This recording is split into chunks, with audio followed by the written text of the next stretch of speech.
Video like जरूर कर लीजिए और ऐसे वीडियो लगातार फ्री में पाने के लिए चैनल को तुरंत सब्सक्राइब कर लीजिए और बेल आइकन को जरूर टैप कर लीजिए ताकि आगे भी सारे वीडियो आपको मिलते रहे। यूट्यूब में फॉलो करते हैं तो प्लीज ये वाला फ्री टेलीग्राम चैनल जरूर ज्वाइन कर लीजिएगा। सारे नोटिफिकेशन सारे अपडेट यहीं पे आते हैं, ध्यान रखिए।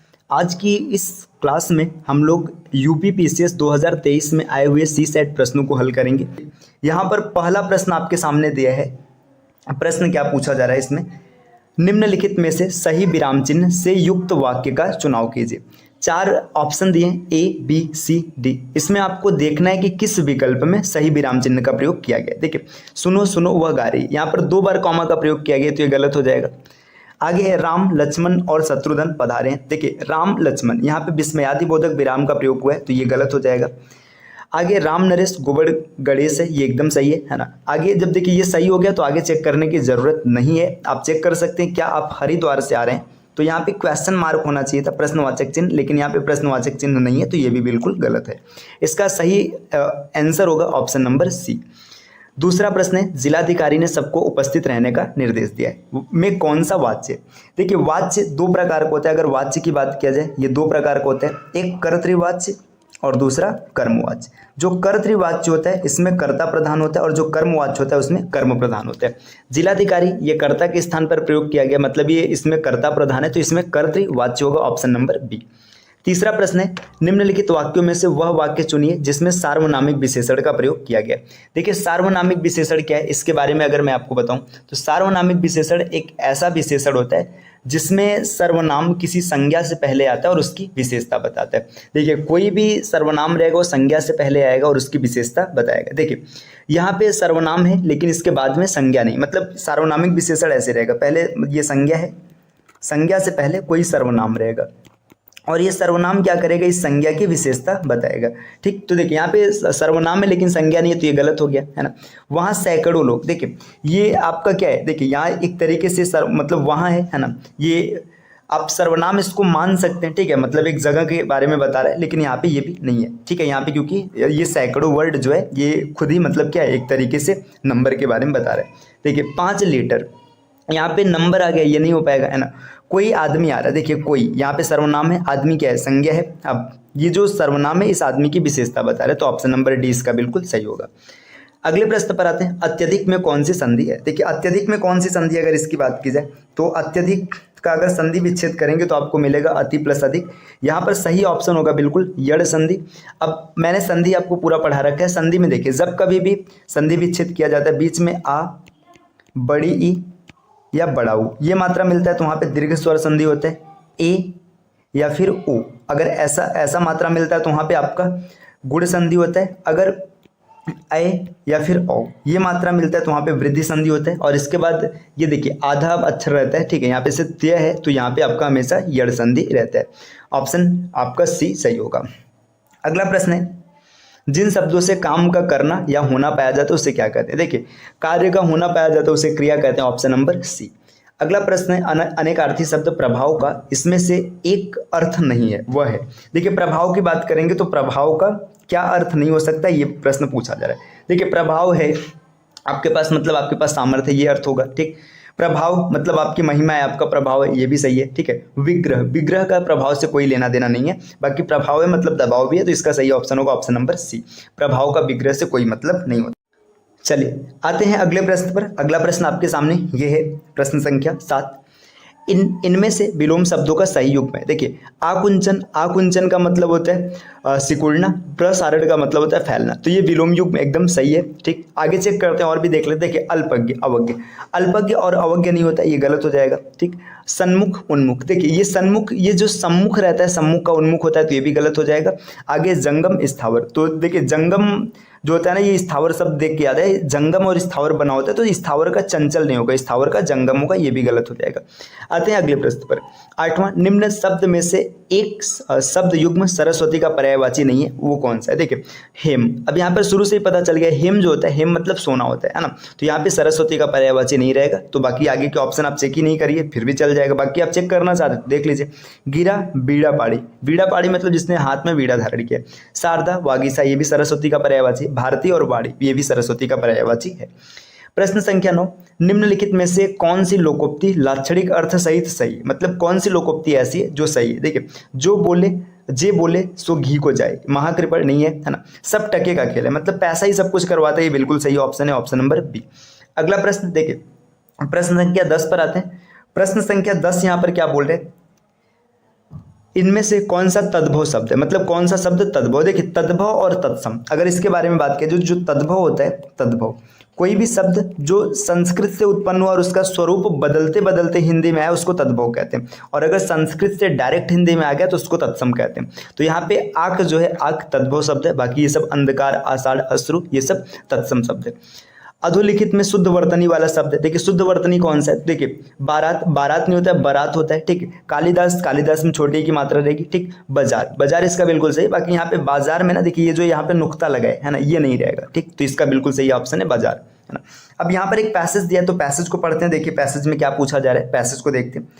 निर्देश मतलब 12 से 16 तक ये जो क्वेश्चन है ये पैसेज पर आधारित है। पैसेज क्या है, हम एक राष्ट्र, अच्छा यहाँ पे हर है, ठीक है, हर एक राष्ट्र अपनी संस्कृति के बल पर ही प्रगति करता है, मतलब जो भी राष्ट्र संस्कृति के बल पर प्रगति करेगा। सांस्कृतिक धरोहर के माध्यम से ही वह अपना जीवन सुखी, उपयोगी, शांत और आनंदमय बना सकता है। सभ्यता और संस्कृति में घनिष्ठ संबंध होते हुए भी अंतर है। जीवन को श्रेष्ठ तथा उन्नत बनाने की साधनाओं का नाम संस्कृति है, ठीक है, इस लाइन को याद रखिएगा, है ना। और उन साधनाओं से प्राप्त जीवन प्रणाली का नाम सभ्यता है। किसी भी राष्ट्र की भौगोलिक परिस्थितियों का भी उनकी संस्कृति पर प्रभाव पड़ता है। इस पूरे पैसेज में संस्कृति की बात की गई है। तो क्वेश्चन क्या, देखिए गद्यांश का सही शीर्षक क्या हो सकता है, देखिए राष्ट्र के विकास में संस्कृति का योगदान, ठीक है, ये बिल्कुल सही हो सकता है, ठीक है। आगे दिया जा रहा है राष्ट्र के विकास में सभ्यता, तो सभ्यता का कोई मतलब यहाँ पे विशेष बात नहीं किया गया। प्रकृति का योगदान, इसकी भी बात नहीं की गई, और राष्ट्र के विकास में परिस्थिति, इसकी भी बात नहीं की गई। तो इसका सही शीर्षक हो सकता है राष्ट्र के विकास में संस्कृति का योगदान। अगला देखिए, अगले प्रश्न पर क्या है, राष्ट्र किसके बल पर प्रगति करते हैं, मतलब राष्ट्र किसके बल पर प्रगति करता है। तो अभी आपने देखा संस्कृति के बल पे, तो यहाँ पे ऑप्शन डी इसका बिल्कुल सही हो जाएगा। चलिए आते हैं नेक्स्ट अगले प्रश्न पर। देखिए अगला प्रश्न क्या है, प्रश्न संख्या 14। गद्यांश में किस शब्द का प्रयोग नहीं है, संस्कृति का प्रयोग किया गया था, प्रकृति का प्रयोग किया गया था, संस्कृति का प्रयोग किया गया था, सभ्यता का प्रयोग किया गया था, परिस्थिति का प्रयोग किया गया था। अब प्रकृति का प्रयोग विशेष तौर पे कहीं नहीं किया गया था, है ना। तो ये 3 शब्द आपको देखने के लिए मिला था, संस्कृति, सभ्यता, परिस्थिति, और प्रकृति नहीं मिला। प्रत्येक राष्ट्र की संस्कृति वहाँ की भौगोलिक परिस्थितियों पर निर्भर करती है, आपने पढ़ा था पीछे पैसेज में, ऑप्शन नंबर ए सही हो जाएगा। सभ्यता और संस्कृति में देखिए, अब यहाँ पे आपने पीछे क्या देखा था, घनिष्ठ संबंध होते हुए भी अंतर होता है। केवल घनिष्ठ संबंध नहीं होगा, है ना, केवल अंतर है ये भी नहीं होगा, कोई संबंध नहीं ये भी गलत हो जाएगा, घनिष्ठ संबंध होते हुए भी अंतर है, ऑप्शन नंबर डी। द्विरुक्ति संबंधी अशुद्ध शब्द नहीं है। देखिए यहाँ पे बोला जा रहा है ना कि जो द्विरुक्ति संबंधी अशुद्ध शब्द है वो नहीं है, मतलब कौन सा शब्द शुद्ध होगा। तो बात करें द्विरुक्ति का, तो द्विरुक्ति वे शब्द होते हैं जिनका मतलब उच्चारण भले ही अलग अलग रहे लेकिन अर्थ एक जैसे है। देखिए अच्छी संगति, है ना, आपकी भवदिया, गजराज, देखिए गजराज मतलब भी हाथी होता है और हाथी मतलब भी हाथी होता है, तो इसका ऑप्शन सी हो सकता है, ठीक। तो यहाँ पे द्विरुक्ति शब्द का देखिए यहाँ पे पूछा अशुद्ध शब्द नहीं, मतलब शुद्ध चाहिए, तो यहाँ पे ऑप्शन सी हो जाएगा। नेक्स्ट अगला प्रश्न है, लोधांती इनमें से किस बोली की उपभाषा के अंतर्गत आता है। तो लोधांती बुंदेली की उपभाषा है, ऑप्शन नंबर ए, 18 का ऑप्शन नंबर ए। चलिए आते हैं अगले प्रश्न पर। अब यहाँ पे क्वेश्चन है, अवधि किस अपभ्रंश से विकसित हुई है। तो देखिए हिंदी के विकास में ये मैंने आपको पूरा पढ़ा रखा है। जो अवधि है ये अवधि, बघेली, छत्तीसगढ़ी, है ना, ये सब अर्धमागधी अपभ्रंश से विकसित हुए, ठीक। अब अगला है निम्नलिखित में से शुद्ध वाक्य। देखिए श्री कृष्ण के अनेकों नाम है, तो अनेकों ये प्लूरल नहीं बनेगा, गलत हो जाएगा, है ना। श्री कृष्ण के अनेक नाम है, ये सही हो सकता है। देखिए छात्रों ने प्रधानमंत्री को अभिनंदन पत्र प्रदान किया, तो अपने से बड़ों को प्रदान नहीं किया जाता, ये गलत हो जाएगा। साहित्य और जीवन का घोर संबंध है, ठीक है, तो यहाँ पे ये भी सेंटेंस में अशुद्धि दिख रही, तो बिल्कुल सही ऑप्शन होगा, ऑप्शन नंबर बी। निम्नलिखित में से किस एक वाक्य में कि एक शब्द में व्यंजन वर्ण की अशुद्धि, मतलब इसमें कौन सा ऐसा वाक्य जहाँ पे व्यंजन में गलती। तो देखिए जमींदार के पास 2 सिपाही थे, यहाँ पे व्यंजन में कोई गलती नहीं दिख रहा है ना। उसे धोखा देकर लूट लिया गया। देखिए जो धोखा वर्ड है ना, धोखा नहीं होता है, इसको लिखा जाता है धोखा, है ना। तो यहाँ पे व्यंजन की अगर आप त्रुटि देखेंगे तो यहाँ पे क की जगह ख होना चाहिए, तो यही ऑप्शन बिल्कुल सही होगा, ऑप्शन नंबर बी। अगला प्रश्न, निम्नलिखित में से कौन सा शब्द तत्सम नहीं है। इस प्रश्न का उत्तर आपको कमेंट करना है, क्योंकि तत्सम और तद्भव क्या होता है मैंने शुरू में आप एक्सप्लेन कर दिया। तो क्वेश्चन नंबर 22 का आंसर जो भी बनेगा आप कमेंट कीजिएगा। चलिए आते हैं अगले प्रश्न पर, प्रश्न संख्या 23। घोंगा बसंत मुहावरे का अर्थ है। देखिए घोंगा बसंत, आप अगर उत्तर प्रदेश से होंगे तो इस शब्द को एकदम अच्छे से जानते होंगे, प्रयोग किया जाता है। घोंगा बसंत का मतलब होता है मूर्ख होना, ऑप्शन नंबर बी। गंगा का पर्यायवाची नहीं है, देखिए भागीरथी है ना, यहाँ पे भागीरथी या भागीरथ बोला जा रहा है, ठीक है। त्रिपथका, देव नदी है ना, ये सब गंगा के पर्यायवाची। जो रवि तनया है ये सूर्य का पर्यायवाची, सॉरी यमुना का पर्यायवाची। रवि मतलब सूर्य, तनया मतलब पुत्री, सूर्य की पुत्री, ये माना जाता है यमुना जी को, ठीक है। तो यहाँ पे ऑप्शन सी सही होगा। विसर्ग का उच्चारण स्थान क्या है, तो विसर्ग का उच्चारण स्थान कंठ होता है, ये मिले। Next instruction for the question number 26 to 30 है ना, 26 से 30 तक के लिए इंस्ट्रक्शन दिया है। Read the following passage carefully and answer the following question that follow. Passage को पढ़ना और उसका उत्तर देना है। We in India have our own special problem, हम भारत में हम सबके अपने स्पेशल प्रॉब्लम है। नो वन कैन डिनाई, कोई मना नहीं कर सकता। That some of them are of a serious nature and must be attacked with vigour and determination, मतलब सबके पास यहाँ पे बोला जा रहा है कि सबकी अपनी अपनी सीरियस समस्याएं और उनमें कुछ डिटर्मिनेशन की बात की जा रही है। देखिए, our national objective have been defined clearly, मतलब जो हमारा नेशनल ऑब्जेक्टिव इसको क्लियरली डिफाइन किया गया है। वी एम्स, हम मतलब ऐसा उम्मीद रखते हैं या फिर ऐसी कोशिश करते हैं at providing every citizen with the basic necessities and complete freedom to lead a life of his or her on choice, कि मतलब जितने भी नागरिक हैं उनको उनकी स्वतंत्रता के आधार पर उनका जीवन प्रदान किया जाए। We aim to create a democratic society, हम ऐसी मतलब उम्मीद रखते हैं या फिर ऐसा कोशिश करते हैं कि एक डेमोक्रेटिक सोसाइटी को बनाया जाए। Strong and free of free in which every citizen, मतलब मजबूत और उसमें हर नागरिक स्वतंत्र रहे। आगे irrespective of his religious beliefs will occupy an equal and honoured place, मतलब उसे देखिए जो भी उसका रिलीजियस बिलीफ है ना, उसको इक्वल और ऑनर्ड प्लेस मिले, व्यक्ति को मिले, है ना। And we given full and equal opportunities for growth and service, और सबको मतलब क्या हो ग्रोथ के लिए इक्वल अपॉर्चुनिटी मिले। We aim at ending untouchability, मतलब ये एम करते हैं कि जो अनटचेबिलिटी छुआछूत है वो समाप्त हो जाए। एंड डूइंग अवे विथ, और दूर किया जाए। डूइंग अवे विथ एक फ्रेज होता है जिसका अर्थ होता है दूर करना, एबॉलिश करना, समाप्त करना। The present inequality of status and wealth, है ना, मतलब ये बोला जा रहा है कि जो डूइंग अवे विथ है ना, मतलब दूर कर दिया जाए जो प्रेजेंट स्टेटस है असमानता और इसके बाद धन दौलत का।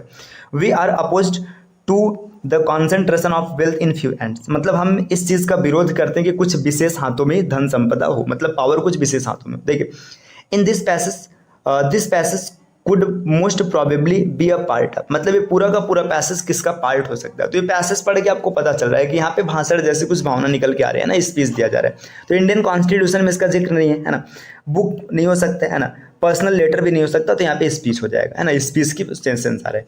According to the author of our national objective is to, मतलब जो ऑथर है, ऑथर के हिसाब से हमारा नेशनल ऑब्जेक्टिव क्या है। तो आपने पैसेज पढ़ा, पैसेज में हर जगह जिक्र किया जा रहा था कि भारत के प्रत्येक व्यक्ति को स्वतंत्रता मिले, उनके अधिकार मिले। तो देखिए, क्रिएट अनइक्वल अपॉर्चुनिटी, अनइक्वल मतलब ऐसा नहीं होगा, है ना। Promote individual freedom and prosperity, मतलब एक व्यक्ति के मतलब फ्रीडम को और प्रॉस्पेरिटी को आगे बढ़ाया जाए, ये भी नहीं है ना। देखिए, and economic prosperity in the country, है ना। अब यहाँ पे देखिए, ऐसा नहीं कि कंट्री में पूरी तरीके से इकोनॉमिक प्रॉस्पेरिटी को खत्म कर दिया जाए। फेवर द कॉन्सेंट्रेशन, देखिए यहाँ पे जो है ना, मतलब इंडिविजुअल, इसका सेंस ये आएगा ना कि मतलब स्वतः एक एक व्यक्ति को क्या हो, मतलब फ्रीडम मिले और प्रॉस्पेरिटी मिले। तो यहाँ पे ये हो जाएगा ऑप्शन नंबर बी, बिल्कुल सही। देखिए, अनइक्वल अपॉर्चुनिटी तो बनेगा नहीं, है ना। प्रमोट इंडिविजुअल, मतलब एक एक व्यक्ति को फ्रीडम और प्रॉस्पेरिटी मिले, ये बिल्कुल सही हो जाएगा। इंड इकोनॉमिक प्रॉस्पेरिटी ये तो करेंगे नहीं, है ना। फेवर द कॉन्सेंट्रेशन ऑफ, तो ये भी गलत हो जाएगा, ऑप्शन नंबर बी इसका बिल्कुल सही होगा। चलिए आते हैं नेक्स्ट अगले प्रश्न पर।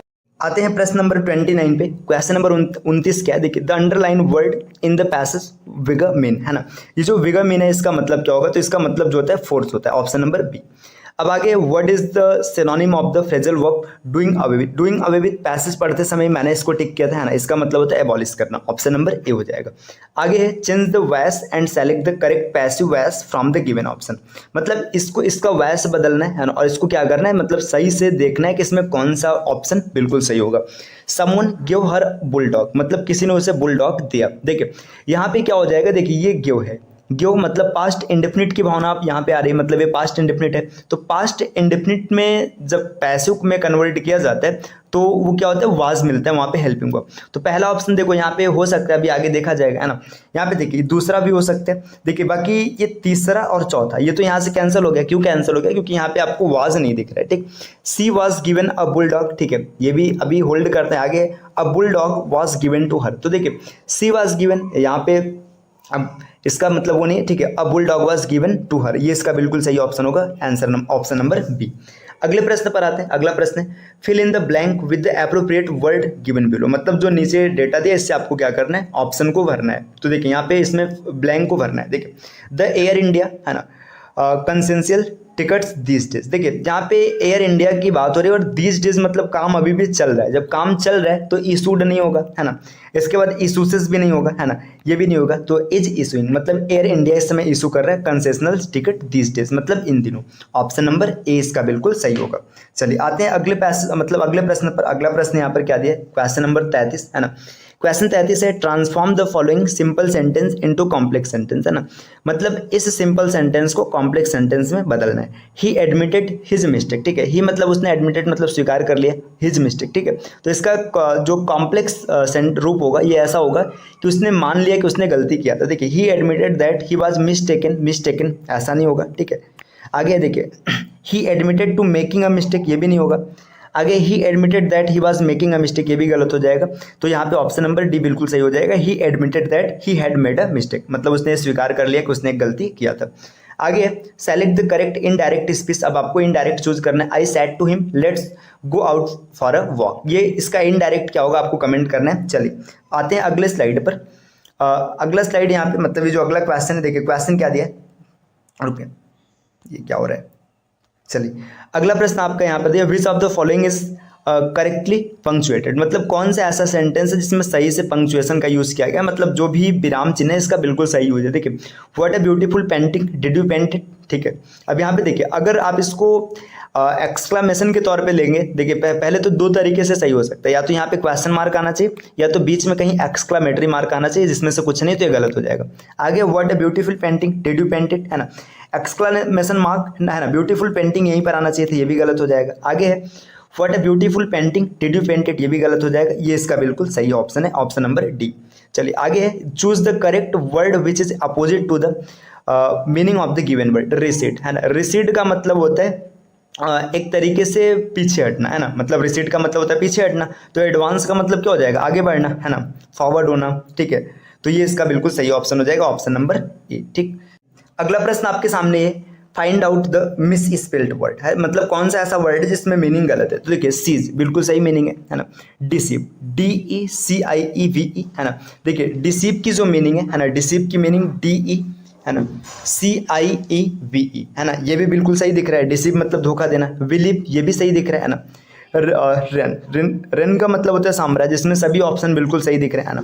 या DE, देखिए डिसीव की मीनिंग ना ये नहीं होती, ये होती है DECEIV, है ना। तो ये ऑप्शन होगा डिसीव, ठीक। ये इसका बिल्कुल सही ऑप्शन होगा, ऑप्शन नंबर बी। चलिए आते हैं अगले प्रश्न पे। यहाँ पे देखिए दिया choose the correct one which best expresses the meaning of the phrasal of underline word. जो अंडरलाइन किया गया like a कॉग in a wheel, है ना। लाइक अ कॉग का मतलब होता है एन अनइम्पॉर्टेंट पर्सन, मतलब एकदम ऐसे समझ दो ना जिसका कोई महत्व नहीं है ना। तो यहाँ पे हो जाएगा ऑप्शन नंबर डी। आते हैं अगले प्रश्न पर, क्वेश्चन नंबर 39। अब यहाँ पे दिया है choose the correct word which expresses the meaning of the underline word in the given sentence, है ना। पेंचेंट, है ना। पेंचेंट का मतलब होता है एक तरीके से बहुत जो चीज़ों को पसंद कर रहा है, उसके प्रति उसका रुझान है, उसको देखने की उसकी इच्छा है ना। तो यहाँ पे पेंचेंट का बिल्कुल सही ऑप्शन हो जाएगा लाइकिंग, ऑप्शन नंबर सी, है ना। चलिए आते हैं अगले प्रश्न पर, क्वेश्चन नंबर 40। क्वेश्चन नंबर 40 क्या है, consider the following sentence and choose the correct option, है ना। अब यहाँ पे इस क्वेश्चन को आप सॉल्व कर लीजिएगा। दिए गए विकल्पों में से विषम को चुनिए। यहाँ पर इसका इंग्लिश वर्जन है, आप चाहे तो देख लीजिएगा। अब यहाँ पे देखिए 4 ऑप्शन दिया है, इसमें से ऑड को चूज करना है। अब ऑप्शन को देखते, देखिए ए की प्लेस वैल्यू होती है 26, सॉरी ए मैं बोल रहा हूँ, ए की प्लेस वैल्यू होती है 1, है ना।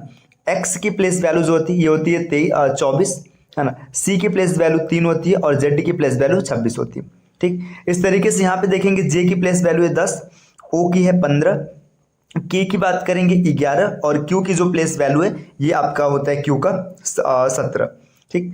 अब देखिए और आगे बढ़ेंगे, देखिए टी की प्लेस वैल्यू है 20, बी की 2, है ना, भी की 22 है और डी की प्लेस वैल्यू 4। इसी तरीके से एफ का प्लेस वैल्यू है 6, आर का है 18, एच का है 8 और टी का है 20।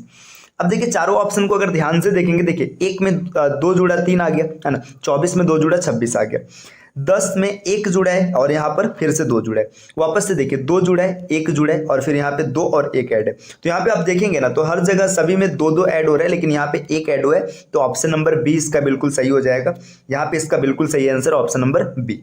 चलिए अगले प्रश्न पर आते हैं। अगला प्रश्न है अंधा और अंधा नहीं एक उदाहरण है। अगर अंधा और अंधा नहीं अगर इसकी बात करेंगे तो ये एक यहाँ पे संख्यात्मक समंक का उदाहरण है, मतलब क्वांटिटेटिव डेटा है। तो ये इस 42 का आंसर हो जाएगा ऑप्शन नंबर बी। 43 देखिए आयत चित्र निम्न में से किसके निर्धारण में सहायता करते हैं। जो आयत होता है ना, आयत ये हमेशा बहुलक के निर्धारण में सहायता करता है। तो इसको आप याद रखिएगा, आयत हमेशा बहुलक के निर्धारण में सहायता करते हैं। चलिए आते हैं प्रश्न संख्या 44 पर। 44 क्या है देखिए, 11 प्रेक्षणों को आरोही क्रम में व्यवस्थित किया जाता है तो 10 एवं 9 क्रमशः सम और विषम स्थान पर आते हैं। देखिए 11 प्रेक्षण है, जो 10 है ना, 10 आपका इवन प्लेस पे मिलता है, 10 हमेशा इवन पर आता है और जो 9 है ये ऑड पर आता है। तो इसका मतलब समझिए ये प्रेक्षण कहाँ से शुरू होगा। देखिए 1 2 3 4 5 6 7 8 9, देखिए 9 पर होगा और 10 मतलब 9 जो है ऑड पर होगा और 10 इवन पर होगा। तो इस हिसाब से अगर हम माने ना तो जो 9 होगा 9 हमेशा ऑड पर होगा, है ना, और जो 10 होगा ये इवन पर होगा। इसका अगला नंबर क्या होगा, 11 होगा। अगर आप ऑड प्लेस की बात करेंगे ना, देखिए 1 3 5 7 9 और 11 टोटल 6 ऑड प्लेस हो जाएंगे, है ना, और इवन प्लेस कितने हो जाएंगे, 5 हो जाएंगे और टोटल 11 हो गया। अब नंबर्स की बात करेंगे तो 9 6 का 54, है ना, और 10 बचे 50। 54 और 50 आपका 104 हो जाएगा। 104 टोटल 11 प्रेक्षणों में अगर आप डिवाइड करेंगे तो 11 से भाग करेंगे, 11 9 99, है ना। अभी यहाँ पे 5 बच रहे हैं, दशमलव लग गया, 11 चौका 44, 6 बच रहा है, 11 पच्चे 55। इसका बिल्कुल सही आंसर होगा 9.45 ऑप्शन नंबर सी। चलिए नेक्स्ट अगले प्रश्न पर आते हैं। अगला प्रश्न है, यदि किसी शंकु के आधार का क्षेत्रफल 100% बढ़ा दिया जाए तो उसके आयतन में कितने % की वृद्धि होगी। देखिए शंकु की बात करेंगे, शंकु का जो क्षेत्रफल होता है ये 1/3 पाई आर स्क्वायर EH ये होता है ना। अगर पाई आर स्क्वायर को हम क्या करें 100% बढ़ा दें, मतलब जो पाई आर स्क्वायर ये 1 था, 1 से हमने 2 कर दिया। अब हाइट में कोई चेंजिंग नहीं है तो हाइट को 1 का 1 मान लेते हैं। देखिए इसका आयतन यहाँ पर 1 था और यहाँ पर 2 हो गया, आयतन में कितने % की वृद्धि है, 100% की। तो इसका सही ऑप्शन होगा ऑप्शन नंबर डी। चलिए आते हैं नेक्स्ट प्रश्न पर। अगला क्वेश्चन नंबर 46 क्या दिया है, 2 बेलन ए तथा बी के आधारों का अर्धव्यास। अर्धव्यास का मतलब होता है त्रिज्या 3 और 2 के अनुपात में। मतलब जो आर है ना, यहाँ पे देखिए R1 या फिर मैं मान लेता हूँ RA और RB, या डायरेक्ट ए और बी लिखते हैं, आप समझ के चलिए। देखिए यहाँ पर ए है और यहाँ पर बी है। इसके त्रिज्या की बात बोल रहा है, ए की त्रिज्या कितनी है 3 और बी की त्रिज्या कितनी है 2। अब इसके बाद बोला जा रहा है कि इसकी ऊंचाई का अनुपात n और 1 है, मतलब जो हाइट है ये n और 1 है। और साथ में आगे ये भी डेटा दिया है कि जो बेलन ए का आयतन है बेलन बी के आयतन का 3 गुना है, मतलब ए 3 होगा तो बी 1 होगा। अब देखिए बेलन का आयतन क्या होता है, पाई आर स्क्वायर ये होता है। अब यहाँ से आर स्क्वायर निकालेंगे तो 3 3 का 9 हो जाएगा और 2 दूना 4 हो जाएगा। अब देखिए यहाँ पे 4 1 का 4, मतलब 4 की जगह पर 1 दे रखा है ना, मतलब अगर इसमें 4 से मल्टीप्लाई करेंगे तो 4 हो जाएगा और ये 4 3 12 हो जाएगा। ठीक, तो 4 1 का 4 ये सही है, सेटिस्फाइड कर रहे हैं। यहाँ पे 9n बराबर 12, 9n बराबर 12 तो n बराबर 12/9 और 12/9 का मतलब है 4/3, ऑप्शन नंबर 20 का बिल्कुल सही होगा। चलिए अब आते हैं अगले प्रश्न पर। प्रश्न संख्या 47, यदि बेलन की त्रिज्या में 25% की वृद्धि कर दी जाए तो ऊंचाई में को कितना % घटाया जाए जिससे बेलन का आयतन अपरिवर्तित रहे। देखिए यहाँ पे बेलन की त्रिज्या में 25%, बेलन की बात करेंगे तो इसका आयतन होता है पाई आर स्क्वायर एच, है ना। पाई से कोई मतलब नहीं, है ना। अब देखिए आर में 25% की वृद्धि हो रहा है, मतलब जो आर 4 था 4 से 5 कर दिया गया, है ना। अगर इसका स्क्वायर कर देंगे तो 16 16 से 25 हो गया, है ना। अब पूछा जा रहा है इसके मतलब इसके हाइट को कितना कम करना होगा। देखिए यहाँ पे हाइट को मैं क्रॉस मल्टीप्लाई कर लेता हूँ। मान लीजिए 25 था, 25 से 16 कर दिया गया, 9 की कमी किया गया, 9/25 कैलकुलेट करेंगे, आंसर आएगा आपका 36%, ऑप्शन नंबर ए।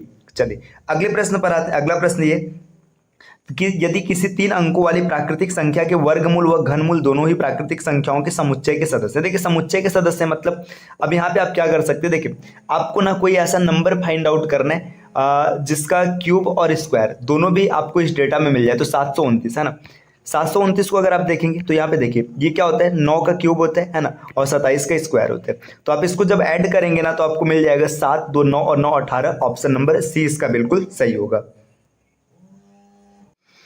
चलिए देखते हैं अपने अगले प्रश्न को। अगला प्रश्न क्या है, देखिए अगले प्रश्न की ओर अगर आगे बढ़ेंगे तो क्वेश्चन नंबर 49 इसमें क्या दिया, क्वेश्चन नंबर 49 ये है, 2 संख्याओं का HCF 25 है और उनके एलसीएम के अन्य गुणनखंड 14 और 15 संख्याओं का योग निकाले। देखिए जब एचसीएफ दिया रहता है, एचसीएफ है ना, एचसीएफ में जो मतलब नंबर का रेशियो होता है उसको अगर गुणा करते हैं तो यहाँ पे आपको डायरेक्ट नंबर मिल जाएगा। यहाँ पे अगर नंबर के रेशियो का मल्टीप्लाई करेंगे तो आपको नंबर मिल जाएगा। तो यहाँ पे देखिए अगर इसमें 14 में 25 का मल्टीप्लाई करेंगे और फिर 15 में 25 का मल्टीप्लाई करेंगे और उनको जोड़ेंगे, तो इससे अच्छा है कि आप डायरेक्ट दोनों को जोड़ लीजिए। 29 है ना, और 29 में 25 का मल्टीप्लाई करेंगे तो यहाँ पे आपको मिल जाएगा 725। ऑप्शन नंबर बी इसका बिल्कुल सही होगा। आते हैं अगले प्रश्न पर। प्रश्न संख्या 50 दिया है, दिए गए विकल्पों में से मतलब उस समुच्चय को चुनिए जो इसके समरूप है। तो देखिए यहाँ पे ध्यान दीजिएगा, 6 से 36 और 63 बना है ना, मतलब 6 का स्क्वायर किया गया होगा तो 36 मिला होगा और 36 को रिवर्स कर दिया गया। देखिए यहाँ पे 8 का स्क्वायर और इसको रिवर्स कर दिया गया, ये ऑप्शन बिल्कुल सही होगा। आगे चेक कर लीजिए आगे क्या कमी है। देखिए 7 का स्क्वायर तो है लेकिन रिवर्स नहीं किया गया है ना, 94 का स्क्वायर नहीं है और 11 का स्क्वायर नहीं है, तो बिल्कुल सही है ऑप्शन नंबर ए। यहाँ पे अगला प्रश्न दिया है, यदि दो बहुपद के एलसीएम और एचसीएफ इतना दिया गया है तो आपको एक बहुपद भी दिया, अब आपको दूसरा बहुपद पूछ रहा है, फार्मूला आपको पता होगा। चलिए प्रश्न संख्या 51, देखिए 51 नंबर का प्रश्न क्या है, यदि दो बहुपदों के एलसीएम और एचसीएफ क्रमशः x+1 दूसरे ब्रैकेट में दिया x² + 6 x+8, ये देखिए एलसीएम दे रखा है ना, और यहाँ पे एचसीएफ दिया x+1 और उनमें से एक बहुपद ये है तो आपको दूसरा बहुपद पूछा जा रहा है। देखिए इसमें आप डायरेक्ट फार्मूला अप्लाई कर सकते हैं, LCM into HCF is equal to first into second. तो ये फार्मूला अप्लाई करके आप एक क्वेश्चन कैलकुलेट कर लेना, आराम से बन जाएगा। आते हैं अगले प्रश्न पर। प्रश्न संख्या 52 पे क्या दिया है, देखिए यदि एक विक्रेता को 30 कलम बेचने पर 10 कलम के विक्रय मूल्य का लाभ होता है तो लाभ प्रतिशत बताइए। देखिए उसने 30 बेच, देखिए 10 का प्रॉफिट हुआ है ना, 30 बेचा है, अब यहाँ पे बेचा है। अब कोई भी जब प्रॉफिट या लॉस परसेंट निकाला जाता है हमेशा कॉस्ट प्राइस पे निकाला जाता है, तो यहाँ सीपी निकालने के लिए 10 घटा देंगे तो आपको मिल जाएगा 10/20। 10/20 को कैलकुलेट करेंगे, इसका आंसर आएगा 50%, ऑप्शन नंबर बी।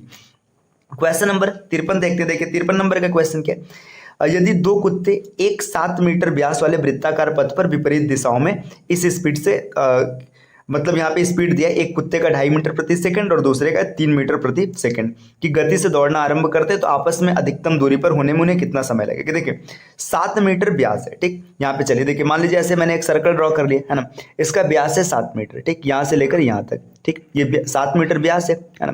अब एक कुत्ता ना, मतलब मान लीजिए कुत्ता एक यहाँ पर है और दूसरा कुत्ता यहाँ पर है, ठीक, अब इनको ना मतलब यहाँ पे मान के चले, देखिए ये कहीं से भी शुरू करेंगे अंत में ये यहाँ पर आ जाएंगे क्योंकि अधिकतम दूरी पर होना है। अब अधिकतम दूरी पर होने के लिए जैसे कुत्ते इस रेंज को कवर करेंगे, ये वाला रेंज मैं ऐसे दिखा रहा हूँ, ठीक, इस रेंज में वो कितनी दूरी को कवर करेंगे तो आप अप्लाई करेंगे 2πr। 2πr जैसे अप्लाई करेंगे तो आपको मिलेगा 2 गुणे पाई का मान 22/7 और r की वैल्यू हो जाएगी 7/2। 2 से 2 कट गया, 7 से 7 कट गया, है ना। तो यहाँ पे देखिए अब ये 2πr क्या होता है, कंप्लीट होता है। अगर हाफ की बात करेंगे तो यहाँ पे हाफ निकालेंगे, देखिए कंप्लीट अगर 22 मीटर है तो हाफ हो जाएगा 11 मीटर। ये कुत्ते यहाँ तक पहुँचने में ना 11 मीटर की दूरी तय करेंगे। अब देखिए इनकी स्पीड कितनी है, यहाँ पे स्पीड है 2.5 मीटर और 3 मीटर, है ना, अपोजिट डायरेक्शन में जा रहे हैं तो इन दोनों को ऐड कर देंगे, आपको मिल जाएगा 5.5 मीटर प्रति सेकंड। 11 मीटर टोटल दूरी है और 5.5 की स्पीड से चल रहे हैं तो 2 सेकंड में पहुंच जाएंगे, ऑप्शन नंबर बी होगा बिल्कुल सही। आते हैं अगले प्रश्न पर, क्वेश्चन नंबर 54, है ना। अच्छा देखिए ये प्रश्न मैं इसी पेज पे सॉल्व कर रहा हूँ तो आपको थोड़ी दिक्कत हो रही होगी लेकिन मैनेज कर लीजिए, कोई बहुत ऐसा नहीं कि आपको नहीं दिखेगा। यदि x आदमी एक काम को 40 दिन में करते हैं, देखिए x आदमी 40 दिन में करते हैं तो ये टोटल काम हो गया 40x, है ना, और 5 अतिरिक्त आदमी लगाने पर, देखिए जब अगर 5 अतिरिक्त आदमी लगा दिया जाता है तो क्या होता है, ये काम ना 10 दिन की बचत हो जाती है, मतलब 30 दिन में पूरा हो जाता है। तो 30 आदमी इस काम को कितने दिन में पूरा करेंगे, कैलकुलेट कर लेते हैं। देखिए 40x बराबर है किसके, 30x + 150 के, इसको कैलकुलेट करेंगे तो x बराबर आपको मिल जाएगा 15। x की वैल्यू जब आप 15 प्लेस करेंगे तो 15 चौका 60, जो टोटल वर्क है ये 600 है ना, टोटल वर्क है 600 और कितने मजदूरों से करवाना है, 30 मजदूरों से, तो 20 दिन में पूरा हो जाएगा, ऑप्शन नंबर सी इसका बिल्कुल सही होगा। चलिए आते हैं अगले प्रश्न पर, ठीक है, 54 नंबर का ऑप्शन होगा सी। नेक्स्ट प्रश्न पर, 3 संख्याओं का अनुपात 3, देखिए 3, 4 और 5 है, इनके एचसीएफ और एलसीएम क्रमशः इतने हैं तो उनमें सबसे बड़ी संख्या बताइए। देखिए जब कभी भी आपके सामने ऐसा कंडीशन है जहां पर आपको अनुपात दिया रहे, रेशियो दिया रहे और एचसीएफ दिया रहा है ना, इन दोनों का मल्टीप्लाई कर देंगे तो आपको नंबर मिल जाएगा, ये चीज़ याद रखिएगा। एचसीएफ और रेशियो का मल्टीप्लाई कराने पर नंबर मिलता है। तो यहाँ पे आपका एचसीएफ है 40, तो अब कोई भी संख्या पूछे, सबसे बड़ी संख्या पूछा तो सबसे बड़े रेशियो से मल्टीप्लाई करा देना, 40 पंचे 200, ऑप्शन नंबर बी, है ना। इससे सरल क्वेश्चन तो आपको नहीं मिलेगा, है ना। अब क्वेश्चन नंबर देखते हैं 56, है ना। 56 नंबर का क्वेश्चन क्या दिया है, अभिकथन, आपको ए यहाँ पे अभिकथन दिया है, अंतर वैयक्तिक आकर्षण सामाजिक अंतर क्रिया का एक भाग है। मतलब बोला जा रहा है कि जो आकर्षण है ना, सामाजिक अंतर क्रिया का एक भाग है या उत्तर जीविता हेतु आवश्यक है। अब यहाँ पे इसमें देखो ये दिया है कि कौन सही कौन गलत है। देखिए, अंतर वैयक्तिक आकर्षण सामाजिक अंतर क्रिया का एक भाग है, ठीक है, ये बात तो सही है, मान लेते हैं कि भाग है, लेकिन क्या यह उत्तर जीविता हेतु आवश्यक है? ऐसा तो नहीं माना जा सकता कि इससे उत्तर जीविता चलेगी, ठीक है। तो यहाँ पे देखिए, अगर इसके ऑप्शन की बात करेंगे तो यहाँ पे कौन सा सही हो जाएगा? उत्तर जीविता, मतलब सर्वाइवल के लिए, ठीक है। रुकिए थोड़ा सा इंग्लिश देखते हैं। देखिए, interpersonal attraction is a part of the social interaction, सही है, ठीक है। It is a necessary for the survival, ठीक। तो इसमें जो मेरे हिसाब से ऑप्शन बनेगा, है ना, इसका बिल्कुल सही ऑप्शन हो जाएगा कि आर और ए दोनों सही है और ए की सही व्याख्या आर करता है। तो ऑप्शन नंबर ए ये मेरे हिसाब से होगा, ठीक है। आप देख लीजिएगा। क्वेश्चन नंबर 57 पर आते हैं, है ना। क्वेश्चन नंबर 57 क्या दिया? इनमें से कौन सा संचार तंत्र किसी व्यक्ति को अपने उच्च अधिकारी अथवा अपने अधीनस्थ अधिकारी को गोपनीय सूचना देते हेतु प्रेरणा देता है? देखिए, यहाँ पे अब गोपनीय सूचना देना है ना जब गोपनीय सूचना देना है तो फिर क्या होगा? देखिए, यहाँ पे एक तरीके से ना सिंगल चैन का यूज किया जाए, क्योंकि अब देखिए सिंगल चैन क्यों होगा? क्योंकि भाई ये गुप्त बात है तो गॉसिप तो करेंगे नहीं, है ना। इसके बाद क्लस्टर भी नहीं होगा, है ना, विल भी नहीं रहेगा, सिंगल मतलब सिंगल चैन चलेगा। Option number D. Question number 58 पर आते हैं। देखिए, यहाँ पे देखिए कुछ क्वेश्चन है जो इंटरपर्सनल स्किल के, क्वेश्चन नंबर 58, 59, है ना, ये सब आप देख लीजिएगा। ये मतलब थियोरेटिकल क्वेश्चन है, बहुत टफ नहीं है। इसमें आप देखेंगे आराम से, जो चीज़ आपको पता है आप उसको क्लियर कर लेंगे और जो चीज़ नहीं पता तो उसमें आपको मतलब पढ़ना पड़ेगा, ठीक। चलिए आते हैं, अब देखिए क्वेश्चन नंबर 69 पे। 69 क्या दिया? राम श्याम का मित्र है, ठीक है। मनीष को इशारा करते हुए राम ने श्याम से पूछा हुआ कौन है? राम ने कहा उसका बेटा मेरे बेटे का चाचा है। मनीष का राम से क्या संबंध? देखिए, जो राम है ना श्याम का मित्र है, श्याम जो है राम का मित्र है ना। मनीष को इशारा करते हुए श्याम ने राम से पूछा। देखिए, मनीष को दिखा करके पूछ रहा है तो राम ने कहा उसका बेटा। देखिए, मतलब जो मनीष है, मनीष का जो बेटा होगा, है ना, मेरे बेटे का चाचा है। मतलब जो राम है ना, राम के बेटे का चाचा है, ठीक। तो मान लेते हैं, देखिए राम है, अब राम का बेटा होगा, ठीक है, ये इसका चाचा है। तो देखिए ये इसका चाचा है ना, मतलब ये दोनों आपस में भाई हो जाएंगे। अब देखिए ये मनीष का लड़का है, मतलब राम भी इसी का लड़का होगा, तो मनीष का राम से क्या संबंध है? तो देखिए मनीष और राम आपस में क्या हो जाएंगे? देखिए ये मनीष ऊपर है, राम नीचे, एक जनरेशन का फर्क है, तो इसका पिता हो जाएगा ऑप्शन नंबर ए। चलिए आते हैं अगले प्रश्न पर। क्वेश्चन नंबर 70 क्या पूछा जा रहा है? देखिए, यदि 31 मार्च 2008 को सोमवार है तो 31 मार्च 2011 को कौन सा दिन होगा? देखिए कैलेंडर में ना जो नॉर्मल ईयर होता है, नॉर्मल ईयर का फर्स्ट और लास्ट डे हमेशा रिपीट करता है। तो देखिए 31 मार्च 2008 को सोमवार है, इसका मतलब 31 मार्च 2009 को मंगलवार होगा, 31 मार्च 2010 को बुधवार होगा और 31 मार्च 2011 को बृहस्पतिवार होगा। ऑप्शन नंबर सी, ठीक है। तो ये क्वेश्चन का आंसर हो गया। चलिए अगले प्रश्न पर आते हैं। 71 नंबर का क्वेश्चन क्या बोला गया? 71 नंबर का क्वेश्चन है, निम्न में से किस वर्ष का कैलेंडर 2009 की तरह होगा? देखिए जब कभी भी ऐसा क्वेश्चन आए तो जो लास्ट का ईयर होता है, ईयर, ठीक है, इसमें 2 डिजिट लेना है। 09 है यहाँ पे, है ना, 09 में 4 से भाग दीजिएगा, 4 से भाग देंगे तो आपका ये एक रिमाइंडर बचेगा। जब कभी भी एक रिमाइंडर बचेगा तो आपको वर्ष में 6 जोड़ना है। देखिए 2009 में 6 जोड़ेंगे तो 15 इसका बिल्कुल सही आंसर होगा, ठीक। तो आप इसको आराम से कैलकुलेट कर सकते हैं। चलिए अगले प्रश्न पर आते हैं। 72 नंबर दिया, निम्न कथनों का संदर्भ लें। अब देखो सभी बालक आदर सत्यवादी, ठीक है, इसको मैं इंग्लिश वर्जन से देखता हूँ। ऑल बॉयज आर ट्रूथफुल, देखिए जितने भी बॉयज हैं सबके सब ट्रूथफुल है ना। कमल इज अ बॉय, अब कमल के बारे में बोला जा रहा है, कमल इज अ बॉय, ठीक है, ये हो गया। अब यहाँ पे इसका कंक्लूजन दिया, कमल इज ट्रूथफुल, ठीक है, कमल ट्रूथफुल है, सही हो जाएगा, ठीक है, क्योंकि कमल बॉय के अंदर है। यहाँ पे मैंने थोड़ा सा इसको गलत बना दिया, देखिए इसको ऐसे बनाएंगे। देखिए ऑल बॉयज, जितने के जितने बॉयज हैं सब क्या है, सब ट्रूथफुल है, ठीक। कमल इज अ बॉय मतलब कमल इसके अंदर आ जाएगा। अब देखिए कमल इज ट्रूथफुल, ठीक है, कमल ट्रूथफुल होगा क्योंकि अंदर आ रहा है, ठीक है। All truthful persons are boys, अब सभी ट्रूथफुल बॉयज है तो इसके बारे में तो हम नहीं बता सकते, तो ये दूसरा गलत हो जाएगा, खाली 1 फॉलो कर रहे हो, ऑप्शन नंबर ए। चलिए आते हैं नेक्स्ट क्वेश्चन नंबर 73 पर। एक घड़ी जो रविवार दोपहर 2 बजे 3 मिनट पीछे होती है, मतलब जो संडे का दिन होता है वहाँ पे क्या होता है, 3 मिनट पीछे है, ठीक। अब इसके बाद क्या होता है, मंगलवार दोपहर 5 मिनट आगे आ जाती है। देखिए 3 पीछे से 5 आगे आ गई, है ना, 3 पीछे से 5 आगे आ गई, तो इसने टोटल कितना डिस्टेंस कवर किया है, 3 इधर का और 5 इधर का, मतलब इसने टोटल डिस्टेंस कवर किया 8, है ना, 8 मिनट कवर किया। अब 8 मिनट को कवर करने में इसको समय कितना लगा? देखिए रविवार दोपहर 2 बजे से मंगलवार दोपहर 2 बजे, रविवार से सोमवार 24 घंटा और फिर सोमवार से मंगलवार 24 घंटा, टोटल 48 घंटा। देखिए 8 मिनट को इसने कवर किया 48 घंटे में, तो यहाँ पे 1 मिनट को कवर करने में लगेगा 6 घंटा, तो 3 मिनट को कवर करने में कितना लगेगा, 18 घंटा, है ना। तो 18 घंटे बाद क्या करेगा, वो सही समय दिखाएगा।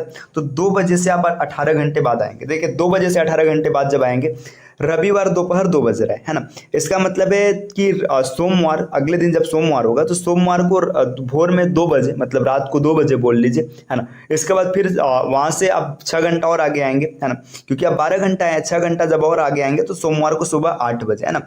ये इसका सही ऑप्शन होगा, ऑप्शन नंबर बी। अब अगले प्रश्न पर आते हैं 74। जो संबंध 6 का 16 से वही संबंध 12 का। देखिए 6 का 16 से क्या संबंध है, देखिए 6 दूना 12, 4 16, ठीक है, 12 दूना 24, है ना, 4 28, नई रिलेशन दिख रहे हैं। अब देखिए यहाँ पे क्या हो सकता है, अब थोड़ा सा यहाँ पे विचार करने वाला क्वेश्चन है, ठीक। 6 त्रिक 18, ठीक है, 6 त्रिक 18 में से 2 गया 16, 12 3 36 में से 2 गया 34, ऑप्शन नंबर सी इसका बिल्कुल सही होगा। चलिए आते हैं अगले प्रश्न पर, 75 नंबर का क्वेश्चन है। नीचे अंक श्रृंखला दी गई है, इसका अगला अंक कौन सा है, देखिए 1 0 5। अब यहाँ पे क्या दिख रहा है, इसको ध्यान से देखिए। अगर आप ध्यान से देखेंगे ना तो 24 को देख के आपको पता चल रहा है 5 का स्क्वायर -1, 17 को देख के पता चल रहा है 4 का स्क्वायर +1, है ना। 8 क्या है, 3 का स्क्वायर -1, 2 का स्क्वायर +1, है ना, 1 का स्क्वायर -1 और 0 का स्क्वायर +1। तो ये सीरीज आगे बढ़ेगा, 6 का स्क्वायर +1, 6 6 का 36 और 1 37, ऑप्शन नंबर ए इसका बिल्कुल सही होगा। चलिए क्वेश्चन नंबर 76 पर आते हैं। अगला प्रश्न क्या है, कॉलेज के छात्रों को राजनीतिक गतिविधियों में भाग लेने से प्रतिबंधित किया जाना चाहिए, है ना, पहला कथन है। अब यहाँ पे देखते हैं इसका कंक्लूजन क्या है। हाँ, कॉलेज के छात्रों को अपनी पढ़ाई पर ध्यान देना चाहिए, सही बात है ना। हाँ, कॉलेज के राजनीतिक दलों में के लिए जंग का मैदान बनते जा रहे हैं, ये भी सही, ठीक है। तो मतलब ये प्रतिबंधित होना चाहिए, सही बात है, क्योंकि इससे पढ़ाई भी बाधित हो रहा है और साथ ही साथ मतलब जंग का मैदान भी कॉलेज बन रहा है। तो यहाँ पे देखिए योगा कथन 1 और 2 है ना, दोनों मतलब यहाँ पे प्रबल है, सही बात है, दोनों इस मतलब करना चाहिए। क्यों करना चाहिए, क्योंकि अगर जब राजनीतिक गतिविधि में नहीं जाएंगे तो अपने पढ़ाई पर ध्यान देंगे और साथ ही साथ जो राजनीति के कारण लड़ाई होती है उन भी चीज़ों से बच लिया जाएगा। चलिए आते हैं क्वेश्चन नंबर 77 पर, है ना। 77 क्या है, निम्नलिखित मतलब शब्दों को सर्वाधिक अर्थपूर्ण रूप में व्यक्त कीजिए, मतलब सबसे ज्यादा अर्थपूर्ण बनाना। देखो सबसे पहले सबसे छोटा है साइकिल, है ना, तीसरा, है ना। साइकिल से थोड़ा सा बड़ा कौन सा है, कार है, दूसरा, है ना। अब कार से थोड़ा सा बड़ा कौन है, बस है, चौथा, और सबसे बड़ा है रेल। तो 3 2 4 1, ठीक है, 3 2 4 1 और 20 का बिल्कुल सही हो जाएगा। अगला प्रश्न देखिए, अनुज का मुख उत्तर पूर्व की ओर है, वह 90 डिग्री क्या करता है, घड़ी की दिशा में घूमता है, ठीक है। तो यहाँ पे इस क्वेश्चन को देखिए, जब कभी भी वर्ल्ड का कंफ्यूजन हो तो आप इधर आ जाएंगे। देखिए वो क्लॉकवाइज घूमता है, देखिए सबसे पहले टर्न 90 डिग्री क्लॉकवाइज, है ना, ये क्लॉकवाइज है। इसके बाद 180 क्या होता है, एंटी क्लॉकवाइज, है ना, एंटी क्लॉकवाइज आता है। और फिर 90 डिग्री फिर से एंटी क्लॉकवाइज आता है, ठीक। अब देखिए क्लॉकवाइज से एंटी क्लॉकवाइज कैंसिल आउट हो जाएगा। अब वो जिधर भी देख रहा था उधर से 180 डिग्री घूम जाएगा। तो देखिए नॉर्थ ईस्ट देख रहा था, नॉर्थ ईस्ट मतलब देखिए यहाँ पे डायरेक्शन हो गया, नॉर्थ साउथ ईस्ट वेस्ट। देखिए नॉर्थ ईस्ट इधर था, वो 180 घूमेगा इधर आ जाएगा, साउथ वेस्ट में देखेगा अभी वर्तमान में। तो साउथ वेस्ट मतलब ऑप्शन नंबर ए इसका बिल्कुल सही होगा। चलिए आते हैं क्वेश्चन नंबर नेक्स्ट पर, 79 दिया गया है, दिए गए विकल्पों में से संबंधित संख्या का चयन कीजिए। 4 का संबंध है 17 का, 4 चौका 16, 1 17, 7 7 49, 1 50, ऑप्शन नंबर 20 का बिल्कुल सही होगा। देखिए निम्नलिखित में से सही विकल्प का चयन कीजिए। देखिए साइकिल, यूनिसाइकिल, चश्मा, है ना। अब चश्मे का रिलेशन क्या होगा, अब इसमें देखिए चेहरा, पैडल, मोनोकल और शीशा। इसका आंसर आप कमेंट कीजिएगा जो भी होगा। चलिए अब इसमें अगला क्वेश्चन है, किसने कहा था निर्णय व्यवहार विकल्पों के मूल्यांकन तथा उसमें उनमें से चयन करना है। तो मतलब ये बात बोला था बैरन ने, है ना। बैरन ने बोला था कि निर्णय जो व्यवहार है विकल्पों का मूल्यांकन और उनका चयन है। तो ये सही ऑप्शन हो जाएगा बैरन, ठीक है। इसके बाद यहाँ पे देखिए आगे की चीजें आप देख लीजिएगा, है ना। इसमें अगर मतलब आंसर ही टिक करना, देखिए आप इधर देखेंगे एल्गोरिदम एक प्रकार का यांत्रिक समाधान है ना। तो ये चीजें आप देख लीजिएगा, आप कर लेंगे आसानी से, आपको कोई दिक्कत नहीं आएगा। ये चीजें मैं क्यों नहीं टिक कर रहा हूँ, क्योंकि इसमें जितनी चीजें आपको याद होंगी आप आसानी से टिक कर लेंगे। हम लोग अभी हाल फिलहाल ऐसे क्वेश्चन को करने जा रहे हैं जो कैलकुलेट करने वाले। देखिए अगले प्रश्न पर आते हैं, निम्नलिखित में से विलुप्त संख्या आपको ज्ञात करना। देखिए यहाँ पे 2 का टेबल चल रहा है, 2 दूना 4, 2 तिहाई 6, 2 चौका 8, 2 पंचे 10, है ना। अब इधर देखिए 3 दूना 6, 3 तिरिक्का 9, 3 चौका 12, 3 पचे 15, है ना। तो 3 पचे 15 इसका बिल्कुल सही ऑप्शन हो जाएगा, ऑप्शन नंबर सी। एक कक्षा में मतलब देखिए यहाँ पे बोला जा रहा है एक क्लास है जिसमें 31 छात्रों में अनूप और सुनील का स्थान क्रमशः ऊपर से 7वां है और 11वां। देखिए अब यहाँ पे अनूप और सुनील, है ना, ऊपर से 7वें और 11वें पर है। तो कक्षा में नीचे से उनका स्थान क्या होगा। देखिए अनूप की बात करेंगे, अनूप ऊपर से 7वां है ना, टोटल 31 लोग हैं। तो आप समझिए यहाँ पे ऐसे समझिए, ये अनूप ना 7वें पोजीशन पे, मतलब इसके ऊपर 6 लोग होंगे, है ना।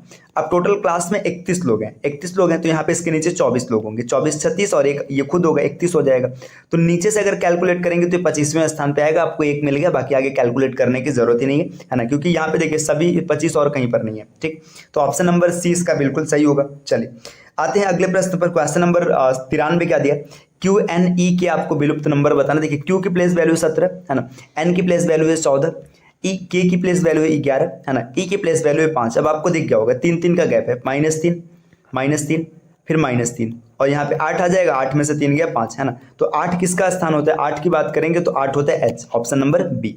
चलिए 94 नंबर के क्वेश्चन पर आते हैं। 94 में क्या बोला गया, 94 में ये बोला गया अंक समूह जो मतलब अलग से मतलब सबसे अलग है उसको चुनिए। 8 3 24 1 25, 22 3 66 1 67, 18 देखिए यहाँ पे ये अलग हो जाएगा, ठीक। तो ऑप्शन नंबर सी इसका बिल्कुल सही होगा।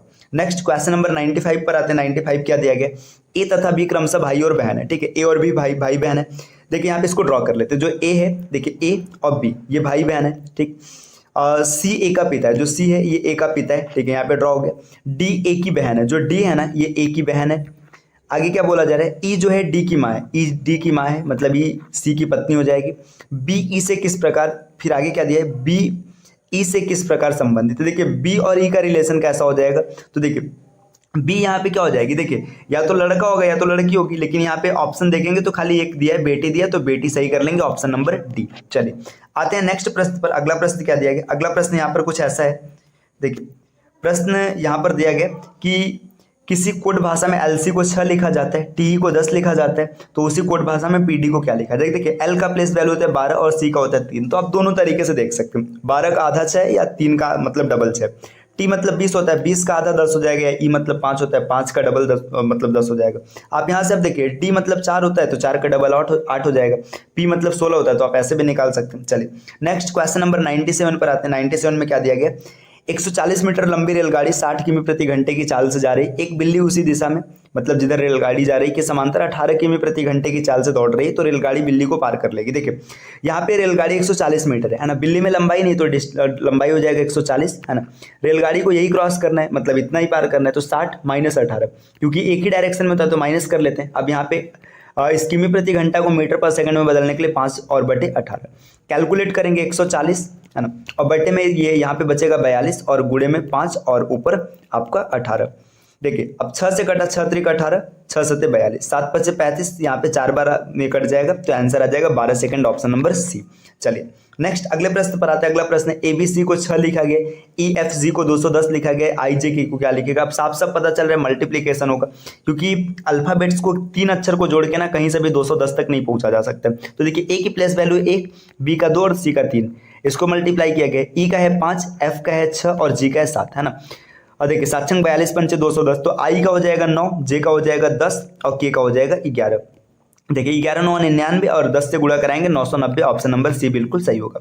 क्वेश्चन नंबर 99 पर आते हैं। 99 नंबर का क्वेश्चन क्या है, तो देखिए 99 नंबर की अगर बात करेंगे तो यहाँ पे क्वेश्चन कुछ ऐसा दिया गया, ए प्लस बी बराबर इतना है, तो आपको ए स्क्वायर प्लस बी स्क्वायर का मान फाइंड आउट करना है। देखिए जब कभी भी ऐसे क्वेश्चन मिले ना तो आप हिट एंड ट्रायल से वैल्यू रख के सेटिस्फाइड करें। देखिए अब आप 0 नहीं रखेगा, नहीं तो सब तो 0 हो जाएगा। 1 रखिए, देखिए 1 रखेंगे तो 1 प्लस 1 है ना, यहाँ पर 1 प्लस 1 तो ए और बी की वैल्यू 1 पर सेटिस्फाइड हो रही है, तो A square plus B square, 1 square मतलब 1, 2 स्क्वायर मतलब सॉरी 1 स्क्वायर मतलब फिर से 1, तो 1 और 1 2 हो जाएगा, ऑप्शन नंबर सी। 100 नंबर के क्वेश्चन पर आते हैं। 100वां क्वेश्चन यहाँ पर क्या दिया है, देखिए यदि ई को 5 लिखा जाता है, अमेंडमेंट को 8 9 लिखा जाता है, तो सेक्रेटरी को क्या लिखा जाएगा। देखिए ई की प्लेस वैल्यू 5 होती सही है, एक बार अमेंडमेंट को चेक कर लेते हैं। अमेंडमेंट मतलब ए का हो जाएगा 1, एम का 13, ई का 5, एन का 14, डी मतलब 4, एम मतलब फिर से 13, ई मतलब 5, एन मतलब यहाँ पे हो जाएगा 14 और टी मतलब हो जाएगा 20। सबको कैलकुलेट करते हैं। देखिए 13 1 14, ठीक है, 14 दूना 28 है ना, 14 त्रिक 42, 42 हो गया है ना, 42 और 5 47, ठीक, 47 के बाद 48 49 50 और 10 60, ठीक है, 60 और 20 80 और 84 89 8 9, ठीक है सही है। तो यहाँ पे सबको ऐड किया गया, तो सेक्रेटरी को भी लिख करके ऐड कर लेंगे। एस की प्लेस वैल्यू हो जाएगी 19 है ना, आगे ई की हो जाएगी 5 है ना, और सी मतलब 3, आर मतलब 18, ई मतलब 5, टी मतलब 20, ए मतलब 1, आर फिर से 18 हो जाएगा और y मतलब 25। देखिए 25 और 1 26 है ना, 26 हो जाएगा। अब इसके बाद देखिए सबको ऐड करना है, यहाँ पे 26 और 18 अगर इसको ऐड करेंगे 18 दूना 36 है ना, तो यहाँ पे कितना था 26 और 36 है ना, 30 20 50 62 हो जाएगा, 62 और 20 82 82 और 8 70 70 और 5 75 75 में 19 जोड़ेंगे है ना। ये मैंने कैलकुलेशन में कोई ना कोई मिस्टेक किया है, इस वजह से नहीं आ रहा है। रुकिए एक बार फिर से ट्राई कर लेते हैं ना। देखिए यहाँ पे क्या करना है, देखिए एस की प्लेस वैल्यू है 19 है ना, 19 और 5 24, 24 और 3 27, 27 और 18, 27 और 18, 27 10 37, 37 और 8 45, है ना। 45 5 50, 50 और 20 70, 71, 71 में आपको जोड़ना है 18 और फिर 26, है ना। 8 से 14 और 1 15, तो यहाँ से क्लियर हो जाएगा। यूनिट डिजिट 5 है तो ऑप्शन नंबर सी इसका बिल्कुल सही होगा। तो देखिए ये यूपीपीसीएस में आए हुए सी सेट के प्रश्न थे, है ना। मतलब पेपर 2 जो होता है सी सेट का होता है, उसमें हम लोगों ने पूरे पेपर को सॉल्व किया।